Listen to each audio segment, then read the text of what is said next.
Hello guys, today I will show you how to use dual application on the LG Q60. So let's start from the open the settings.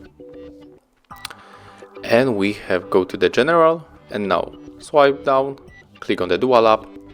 And as you can see, currently on this device there's only one application which support dual application. So there's Facebook, and we have to of course here on the list. So click on the install. A copy of Facebook will be installed, so click on the install. Okay, so as you can see now it's turned on.